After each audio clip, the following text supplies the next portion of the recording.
If you were like me, a horror fan, and you spent your childhood in the late 80s and 90s, you likely watched two of the big names in horror, Freddy Krueger and Jason Voorhees. Of course, the what-if comparisons began almost as early as the series began. There was even supposed to be a Freddy vs. Jason in the late 80s, but New Line pulled out and what we got was some bitch that had kinetic powers. What a joke. With that disappointment, I had lost all hope that I'd see two of my favorites battle it out for supremacy. We all waited with anticipation, the clash of two of horror's biggest titans.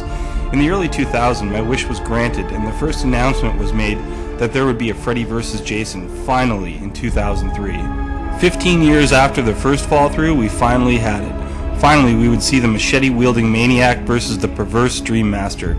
The only problem I thought of was, well, Jason exists in the real world, and Freddy in the dream world. But I was sure Platinum Dunes and New Line Cinema would figure it out, but what we got was far from satisfying. It didn't start off all that bad, Freddy with a little bit of a corny intro, and he looks a little different, but that's alright, just updating the look. He wakes up Jason through his dreams, and I guess somehow starts him on a journey to Springwood. I'll ignore Jason's supposed proximity to Springwood. My first beef is Jason himself. I had a friend once tell me that he didn't like Michael Myers because he was trumped up, so to speak, for each movie. Well, okay, but now Jason is huge, when in his first appearance he was rather average in size, so I guess he can grow as well as regenerate. Anyway, but the movie goes on and on with endless bullshit dialogue until finally at the end we get a ridiculous battle. It was as lame as you get, and how they squared off, it was ridiculous. Freddy with the tanks launching them at Jason just made me put my head in my hands. The best part of the two squaring off was when Jason was slamming Freddy through the walls. Yeah, that part was pretty badass. They also square off in the dream world, but what's with this nonsense of Jason being afraid of water? Where did this come from? I refer you all back to part 6, where he willingly enters Crystal Lake after Tommy Jarvis. Enough said. At the end of this mess of a conflict, Jason appears to have won, and then Freddy winks. What the hell was that? Who won? Was it a draw? What a complete cop-out. They both get to save face. Just one big build-up to a non-answer. How bullshit is that? Well, HMRG didn't settle for this, and now we're going to take a real look at these two.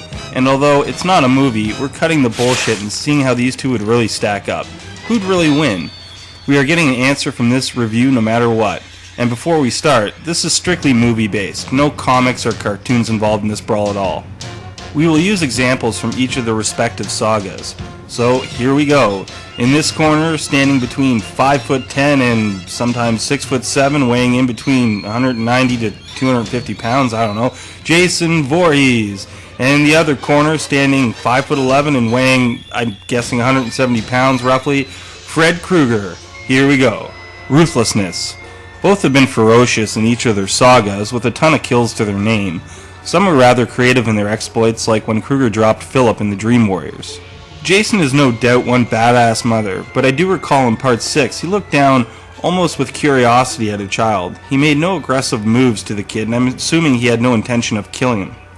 Freddy, on the other hand, children obviously he kills, and anyone else. He spares no one. Score 1, Freddy. Weapons. Well, this is a tough one. Freddy, obviously, his glove, the icon of his attack, but I only find this true for the first couple of films. And later, he seems to rely more on things generated in the dream world. It is effective, but Jason seems to be able to go with whatever's around him, and I think he has more kills with other weapons besides his machete, come to think of it. But especially in the first 4 of the franchise, he used many methods. If need be, he can even go hardcore and use sheer strength, like when he crushes this guy's head. Or even when he kills the graveyard worker in part 6 with a glass liquor bottle. Now that's ingenuity. Overall score, Jason. Battle readiness. Freddy, although tough, is sometimes caught off guard by the kids he attempts to kill. In the first one, Nancy pulled him out of his dream, although the ending debates that result. It's confirmed in Freddy's Dead, however, where he dies, unlike Jason, who is still ticking. Jason uses a lot of stealth, and he even uses ambush tactics like in the second movie, his first appearance. He can take a load of abuse, and to this day, the series has only displayed ways of slowing him down for a short rest, never killing him. Score Jason. Powers. Powers are pretty straightforward. Jason, we know, is one tough son of a bitch. He regenerates and basically just keeps coming. But even he can sleep or rest for a while. I think it's possible for Fred to take him down permanently if Jason were exclusively in his realm. You really can't touch Fred there. Score Freddy. Strength. A personal favorite moment is in Jason Takes Manhattan, where he goes on a tear through the streets. Love the part when he tosses the waiter over the bar. It rocked. Freddy requires his dream world in order to have a chance in taking down Big J. It's a tough call, but I think the deciding factor is Jason carries his strength wherever he goes, and Freddy is vulnerable in the waking realm. Score Jason. Remember the Nintendo Power Glove spoof they did in Nightmare 6?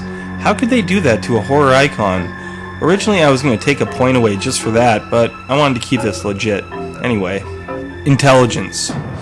Jason's had his moments of being clever, the ambushing like I mentioned before, but Freddy is a little bit more of a manipulator and has a cerebral attack as well as physical. Jason is a little bit more instinctive, I think. Score 1 Freddy. Lethality. Jason has piled up a major kill count. It seems as though whoever ends up at Crystal Lake is pretty much doomed. But then again, if you think about it, if you had a car, you could get away. Or if you didn't run like a retard like most people in the series. Freddy, though, he's in your head, and everyone goes to sleep. Even Jason. Score Freddy. Efficiency. Jason makes quick work of his victims, dispatching them at the first moment of opportunity. Once he's onto you, I haven't really seen too many get away. He finds you everywhere. Crystal Lake or the streets of Manhattan. It doesn't matter. Freddy, on the other hand, in terms of each single movie, people do get away all the time. And I'm aware in Part 6, all of Springwood's kids are dead. Still, I think score Jason. Mobility. Freddy seems confined to the dream world for the most part. In number 2, he relied on a fearful host to bring him to the real world. Now that movie kind of took a different direction, but the rest really had him chained to the dream world and forced to wait. Jason, on the other hand, can go unimpeded on his own 2 feet. He can't reach you in your dream, but if you're alive, his goal is to make you dead, and I think that's an easy score for Jason. The winner is Jason Voorhees, edging out Freddy by 1.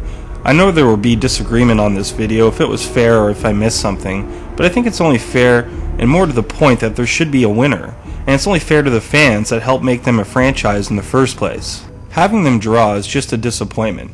Maybe I'll rock a few more Showdown videos in the future.